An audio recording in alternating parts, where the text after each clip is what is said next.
રાજકોટ મહાનગરપાલિકા દ્વારા ખર્ચ ઘટાડવા નવા નાણાકીય વર્ષથી મહત્વનો ફેરફાર થયો છે, જે અંતર્ગત આજથી મનપાના 18 વોર્ડ ઓફિસરો, નાયબ એન્જિનિયર, નાયબ આરોગ્ય અધિકારીઓની કાર સુવિધા બંધ કરવામાં આવી છે.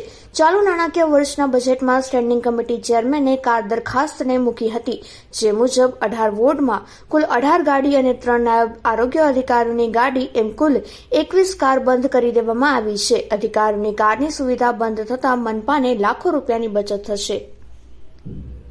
રાજકોટ મ્યુનિસિપલ કોર્પોરેશનનું જ્યારે નવા નાણાકીય વર્ષ 2025-26નું જ્યારે અમે લોકો મારા દ્વારા બજેટ બનાવવામાં આવતું હતું, ત્યારે આપણે સૌ રાજકોટના નગરજનોને ખ્યાલ છે, મીડિયાના મિત્રોને પણ ખબર છે કે રાજકોટના 3 ઝોનની અંદર આધારની કામગીરી કરવામાં આવતી હતી. પરંતુ અહીંયા પણ એટલો central zone, west zone, East zone આ બધી જગ્યાએ લોડ વધારે થતો હતો અને પ્રજાને મુશ્કેલી પડતી હતી. પ્રજાને કોઈ પણ જાતની મુશ્કેલી ન પડે તેના માટે ભારતીય જનતા પાર્ટીના અમે શાસકોએ નવા નાણાકીય વર્ષમાં નિર્ણય કર્યો હતો કે રાજકોટના 18 વોર્ડની અંદર, કારણ કે દરેક વોર્ડ ઓફિસ હવે રાજકોટ મહાનગરપાલિકા દ્વારા સ્માર્ટ વોર્ડ ઓફિસ બનાવવામાં આવી છે. આ વોર્ડ ઓફિસની અંદર આધાર કેન્દ્ર આજથી ઇમ્પ્લિમેન્ટેશન અમે ચાલુ કરી રહ્યા છીએ.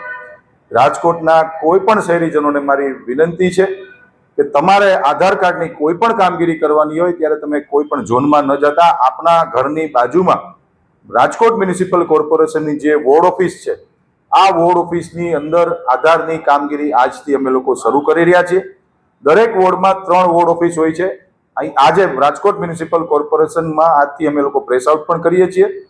જે મુખ્ય વોર્ડ ઓફિસ છે એ વોર્ડ ઓફિસની અંદરથી આજથી આધાર કાર્ડની કામગીરી અમે લોકો શરૂ કરી રહ્યા છીએ.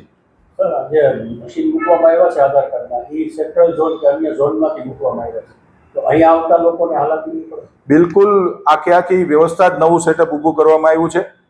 કોઈ મશીનને ડિસ્ટર્બ નથી કરવામાં આવ્યા, કારણ કે 18 વોર્ડની અંદર 18 નવા મશીન, આપણી રાજકોટ મહાનગરપાલિકા પાસે 3 હતા, એટલે એમનેમ જ સેટઅપ રાખ્યું છે. નવા મશીનો આધાર કાર્ડના રાજ્ય સરકારમાંથી અમને લોકોને આવ્યા છે.